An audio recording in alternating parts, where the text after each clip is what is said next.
तो हेलो साथियों, नमस्कार। मेरा नाम इश्तियाक। आज आपके सामने फिर एक नए टॉपिक के साथ आया हूँ। साथियों, इस टॉपिक में हम लोग बात करेंगे यूरोप के बारे से, जैसे नहीं मतलब यूरोप के कुछ देश ने, जैसे फ्रांस, जर्मनी, ब्रिटेन, ये सब जो देश हैं जो यूरोप के अंडर में ही आते हैं, इन्होंने कहा कि देखिए फ़िलिस्तीन को एक रूप से क्या कहते हैं कि एक अलग देश का मान्यता दे दिया जाए, उसे भी एक मतलब फ़िलिस्तीन को देश में शामिल कर लिया जाए, जिसको लेकर डोनाल्ड ट्रंप ने और मतलब बेंजामिन नेतन्याहू जो इजराइल के जो प्रधानमंत्री हैं, उन्होंने कहा कि जी नहीं, हम फ़िलिस्तीन को बिल्कुल हमास को ख़त्म करके रहेंगे और उसे पूरे इजराइल में हम लोग मिक्स कर यानी मिला देंगे। फ़िलिस्तीन नामक, गाज़ा नामक कोई देश बचेगा ही नहीं। ये किसका कहना है?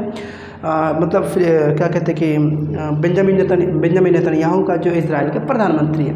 तो इसमें से लेकर फ्रांस ने, ब्रिटेन ने, जर्मनी ने, इटली ने और सब देशों ने मतलब समझ लीजिए EU यानी यूरोप में टोटल जितने देश शामिल होते हैं, सभी लोग मतलब सभी देशों ने इस मतलब फ़िलिस्तीन को मान्यता दे दी है। अब इसमें से अब इस चीज़ को समझिए कि जबकि डोनाल्ड ट्रंप ने मतलब इसे क्यों शामिल नहीं किया, ये मतलब इनके विरुद्ध क्यों है।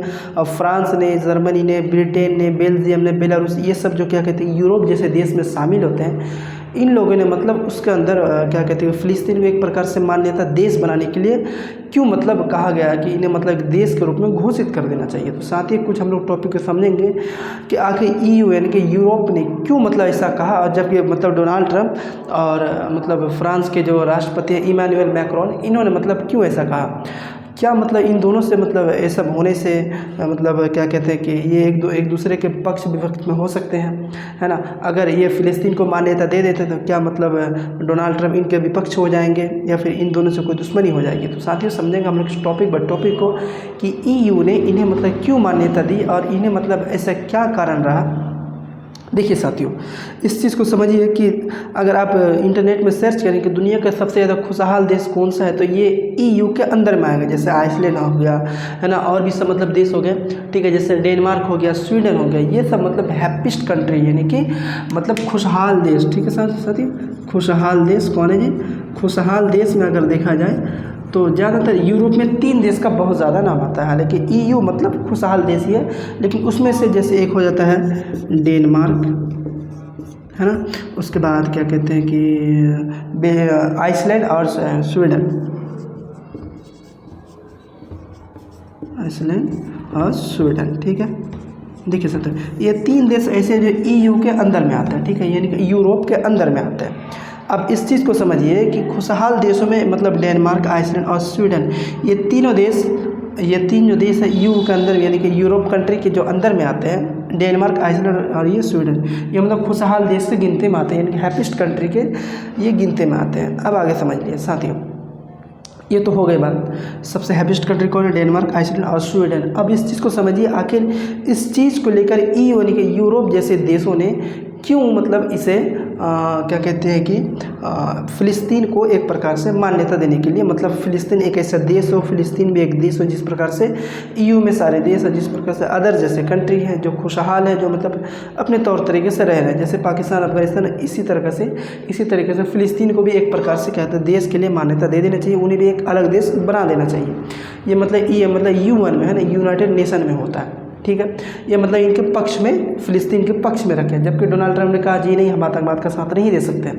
अब आप लोग तो देख रहे हो किस प्रकार से आतंकवाद का साथ देना नहीं देना, आप तो देख रहे हो कि मतलब क्या कहते हैं, पाकिस्तान के रक्षा मंत्री से, पाकिस्तान के प्रधानमंत्री से मिलना आपको मतलब बताने की ज़रूरत नहीं, हमें बताने की ज़रूरत नहीं। आप आए दिन न्यूज़ अगर देखते होंगे तो फिलहाल आप देख रहे होंगे। तो साथियों, समझिए इस बात को लेकर। ठीक है, आइसलैंड में EU यानी कि यूरोप में टोटल आते हैं 44 से लेकर 50 देश मतलब अंदर में आते हैं। ठीक है, यानी कि यूरोप के अंदर में 44 से लेकर 50 देश अंदर में आते हैं। उसमें से जो 6 देश हैं, कुछ मतलब ऐसे स्टेट हैं, उन्हें मतलब जोड़कर टोटल 50 देश में कहा गया, लेकिन ये पहले से 44 मतलब कंट्री, 44 मतलब देश है। ठीक है साथियों, अब इस चीज़ को समझिए, फ्रांस यानी कि यूरोप जैसे देश मतलब इन्हें मान्यता देने के लिए क्यों मतलब आगे बढ़े। तो साथियों, इस चीज़ को समझिए, यूरोप एक ऐसा देश है ना, आप कोई भी धर्म से हो, कोई भी जाति से हो, कोई भी मतलब कास्ट से हो, इससे कोई फ़र्क नहीं है। यूरोप जैसे देश में आप एक इंसान हैं, ठीक है, इस चीज़ को समझिएगा।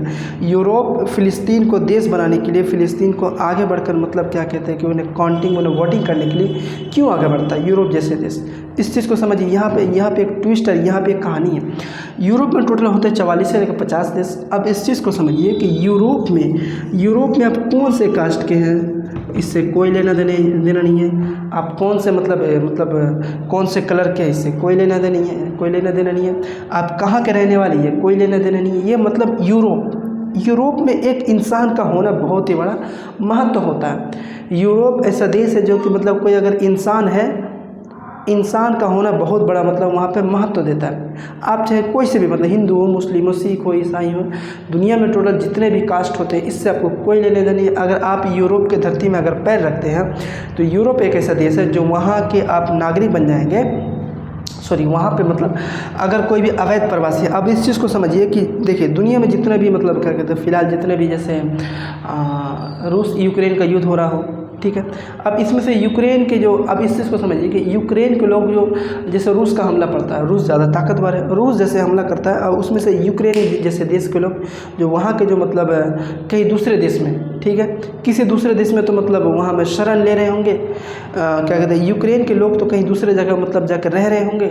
वह कौन सा देश है तो साथियों इस चीज़ को समझिए, EU में यानी कि यूरोप जैसे देश में जाकर उन्हें शरण लेते हैं, ठीक है। अब इस चीज़ को समझिए, फ़िलिस्तीन जैसे देश में मतलब इज़राइल मतलब बमबारी कर रहा, हमला कर रहा है ना, बहुत ज़्यादा। तो उन लोग भी कहाँ जा रहे हैं, ज़्यादा से ज़्यादा जा रहे हैं कहाँ पे, EU के अंदर जाते हैं, यानी कि यूरोप के अंदर जाते हैं, ठीक है। टोटल इस चीज़ को समझिए कि यूरोप के अंदर इमिग्रेंट्स यानी कि माइग्रेंट्स नहीं यानी कि इमिग्रेंट्स टोटल है लगभग बाहर से देश लगभग 44.4 मिलियन, यानी कि 44.4 मिलियन, यानी कि लगभग अगर देखा जाए तो 5 करोड़ के आसपास, यानी कि EU में, ठीक है, जो बाहरी देश से आए हुए हैं जो इमिग्रेंट्स हैं, ठीक है, उन लोग क्या है मतलब वहाँ पे प्रवासी हैं, ठीक है। अब इस चीज़ को समझिए, यूरोप मतलब क्या करता है कि आप कोई सी भी देश से आप मतलब EU के अंदर आ जाइए, आप पहले उस देश के मतलब निवासी बन जाएंगे। अब आपके लिए एक अच्छा पढ़ने के लिए कॉलेज मतलब स्कूल है ना, खाने के लिए मतलब सारा सामान, कपड़ा वगैरह मतलब बहुत ही अच्छा वहाँ मतलब व्यवस्था करके दिया जाता है। और वहाँ पे मतलब जाना, वहाँ पे मतलब सरकार आपका हर एक चीज़ का ध्यान रखेगी, क्योंकि आप वहाँ के मतलब प्रवासी हो गए। आप किसी भी देश से मतलब प्रताड़ित होकर आए, आप EU के अंदर मतलब शरण ले लीजिए, आपको मतलब वहाँ बहुत ही अच्छी तरीके से मतलब वहाँ पे सेवा पानी किया जाएगा, बहुत ही अच्छी तरीके से आपको वहाँ पे बहुत ही अच्छी तरीके से मतलब क्या कहते हैं रहने के लिए घर, हर एक चीज़ के लिए आपको वहाँ पे सुविधा मिलेगी। कहाँ पे, EU के अंदर पे, ठीक है साथियों। यहाँ तक तो समझ में आ गया कौन से देश के, कौन से कास्ट के, कहीं के भी हैं। आप पाकिस्तान से गए, हिंदुस्तान से गए हैं, मतलब फ़िलिस्तीन से गए, यूक्रेन से गए, इससे मतलब कोई इससे लेना देना नहीं है। इस चीज़ को समझिए कि कुछ दिन पहले नेपाल में GNG यानी कि जनरेशन Z की वजह से जो मतलब वहाँ की सरकार जो गिरी, कहाँ की, नेपाल की ओली सरकार है ना, ओली सरकार जो गिरी, इसके बाद ये नेपाल का प्रोटेस्ट ख़त्म होने के बाद ब्रिटेन जैसे देशों मतलब बहुत ही ज़्यादा हंगामा होने लगा, बहुत ही ज़्यादा वहाँ पे क्या कहते हैं कि बहुत ज़्यादा विरोध प्रदर्शन होने लगा इमिग्रेंट्स की वजह से, कि देखिए आपके देश में बहुत ही ज़्यादा इमिग्रेंट्स आए हुए हैं, आप इसको निकालिए इस देश से, ठीक है। आप इसको मतलब इमिग्रेंट्स को निकाल रहे हैं, ये जो बाहरी लोग जो आए हुए ये हमारी नौकरी खा रहे हैं, ये हमारे हक की मतलब ज़मीन में रह रहे हैं, ये हमारी मतलब क्या कहते हैं कि विदेशों से आकर यहाँ पे सबकी नौकरी छीन रहे हैं। तो इसीलिए आपका मतलब ये बहुत बड़ा ये आभार रहेगा कि आप एक काम कीजिए, पहले जो मतलब आपके अंदर जो मतलब क्या कहते हैं इमिग्रेंट्स जो आए हुए हैं, आप इसी इमिग्रेंट्स को बाहर निकालें। ये किसका कहना था, मतलब ब्रिटेन में जो इतना बहुत ज़्यादा प्रदर्शन हो रहा था साथियों, आप समझ में आए ना, यही कारण थे कि वहाँ पे बहुत ही ज़्यादा प्रदर्शन होगा। अब आगे समझिए बात क्या है। देखिए कोई भी देश में हमला होता है, लोग चले जाते हैं क्या करने के लिए, वहाँ पे शरण ले लेते हैं। अब इस चीज़ को समझिए कि फ़िलिस्तीन जैसे देश, वहाँ पे मतलब एक अरब कंट्री होता है, तो क्या वो तो मतलब अरब में भी जा सकते हैं, यानी कि सऊदी अरब में भी जा सकते हैं, UAE में जा सकते हैं, कतर में जा सकते हैं, है ना, और भी मतलब मिस्र में जा सकते हैं, इजिप्ट में जा सकते हैं, लेकिन वहाँ क्यों नहीं जाते हैं, वहाँ क्यों नहीं जाते? तो इस चीज़ को समझिए कि देखिए अगर मान लीजिए फ़िलिस्तीन के लोग अगर वहाँ जाते हैं और यहाँ की सरकार लेती क्यों नहीं है। अब इस चीज़ को थोड़ा गौर लगा के सुनिए। आप इस देश से वहाँ गए, ठीक है, आपके मतलब आप किसी देश से प्रताड़ित होकर, है ना, आपको कोई देश हमला कर आप डर से वहाँ चले जाते हैं, और जाने के बाद कतर में या इजिप्ट में, UAE में, मिस्र में, कहीं भी जाकर आप रह लेते हैं। रहने के बाद 10 साल 20 साल बाद आप अपने देश के लिए मतलब क्या कहते हैं, एक जागना सा प्रभाव होगा आपके मतलब दिमाग के अंदर, एक मतलब क्या कहते हैं कि प्रताड़ित हुआ बात चलेगा कि हमको प्रताड़ित होकर हम उस देश को छोड़कर हम इस देश में मतलब शरण बन गए हैं, उस देश से छोड़कर हम इस देश में आके रह रहे हैं। फिर आप सोचेंगे कि हमें उस देश के लिए बदला लेना है, तो आप क्या कीजिएगा, वही सऊदी अरब में अगर आपने शरण लिया हो तो सऊदी अरब में जाकर इस बात को सोचेंगे। अगर आप इजिप्ट में जाकर मतलब शरण लिया तो आप इजिप्ट से जाकर मतलब उन्हें ख़त्म करने का प्लान करेंगे।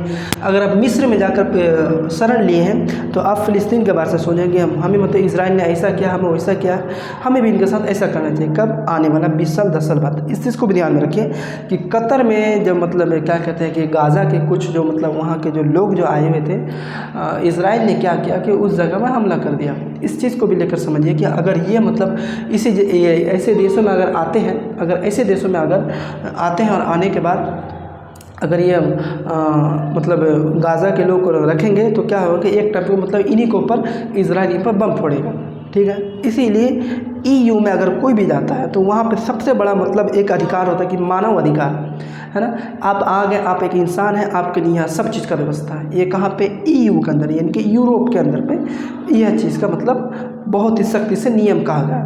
अब इस चीज़ को समझिए कैसा है कि यूक्रेन और रूस में, ठीक है, यूक्रेन और रूस में मतलब युद्ध हो रहा है। तो यूक्रेन को जो मतलब निवासी है कहाँ जा रहे हैं? यूरोप के अंदर, ठीक है। अब आगे समझिए। उसके बाद फ़िलिस्तीन समझिए, फ़िलिस्तीन और इज़राइल, ठीक है, इज़राइल, ठीक है, फ़िलिस्तीन इज़राइल हो रहा है। तो फ़िलिस्तीन के लोग कहाँ जा रहे हैं? EU के अंदर जा रहे हैं। और कोई भी देश से मतलब होता है कहाँ जाते हैं? EU के अंदर जाते हैं, ठीक है। अब इस चीज़ को समझिए कि फ्रांस मतलब EU यानी कि यूरोप जैसे कंट्री ने आगे बढ़कर क्यों फ़िलिस्तीन जैसे देशों की मान्यता दी। तो इस चीज़ को समझिए कि अगर यह युद्ध को रुकवा देते हैं, कौन? फ्रांस वाले, है ना, सॉरी, ये मतलब EU के जैसे EU में अगर EU जैसे देश जो मतलब फ़िलिस्तीन को एक अलग देश बनने के लिए मतलब उनका एक पावर चल रहा है, उनका एक मतलब वोटिंग काउंटिंग चल रहा है, ठीक है साथियों। अगर रोक देते हैं, फ़िलिस्तीन इजराइल युद्ध ख़त्म कर दें, यूक्रेन रूस युद्ध ख़त्म कर दें, है ना।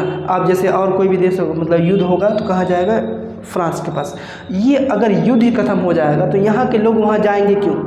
सबसे बड़ा कारण यही है कि फ्रांस, इटली, जर्मनी, बेलारूस, ये सब जो है ना मतलब एक प्रकार से देश बनाने के लिए इन्होंने मतलब अपना मतलब पावर, अपना मतलब क्या कहते हैं वोट कर दिया है। देखिए हमें फ़िलिस्तीन को एक अलग सा देश दे देना चाहिए, ठीक है साथियों।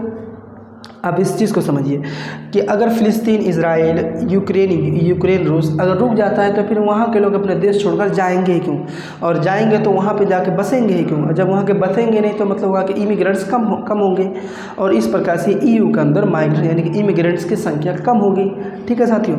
इसीलिए यही कारण है कि EU यानी कि क्या कहते हैं यूरोप जैसे कंट्री, यूरोप जैसे देश, ठीक है साथियों, यूरोप जैसे देश, यूरोप में टोटल जितने देश होते हैं सारे देशों ने कहा कि नहीं, फ़िलिस्तीन एक देश अलग होना चाहिए। इसके ऊपर से मतलब वार यानी कि गाज़ा इजराइल, है ना, ये सब मतलब वार पलटवार ख़त्म होना चाहिए। अगर ये ख़त्म हो जाएंगे, रूस यूक्रेन भी ख़त्म हो जाएंगे, युद्ध ही ख़त्म हो जाएंगे तो फिर वहाँ जाएंगे क्यों? यही कारण है कि मतलब EU यानी कि यूरोप कंट्री ने क्या किया कि इसे मतलब एक अलग से देश बनाने के लिए वहाँ पे बहुत ही ज़्यादा अपना योगदान दे रहे हैं, ठीक है साथियों। बस इतना ही समझिए कि अगर ये सब युद्ध ही खत्म हो जाएगा तो यूक्रेन मतलब यूरोप में वहाँ पे कोई जाकर शरण नहीं लेगा, वहाँ पे जाकर कोई मतलब EU के मतलब देशों की क्या कहते हैं कि वहाँ पे कोई भी किसी प्रकार की नौकरी नहीं खाएंगे, वहाँ पे लोग शरण ही नहीं लेंगे साथियों। बस यही बात है कि यही कारण है कि EU यानी कि यूरोप कंट्री ने, है ना, यूरोप कंट्री वहाँ पर एक देश बनाने के लिए एक अलग से मान्यता अपने दे रही है साथियों। बस आप लोगों को समझ में आया होगा कि EU यानी कि यूरोप क्या कहते हैं फ़िलिस्तीन को इतना, है ना, क्या कहते हैं देश बनाने के लिए आगे क्यों बढ़ रहा है साथियों। तो समझ में आया होगा। इसीलिए बस आज के टॉपिक हम लोग यहीं से समाप्त करते हैं। अच्छा लगने पर लाइक एंड सब्सक्राइब ज़रूर करें। जय हिंद, जय भारत।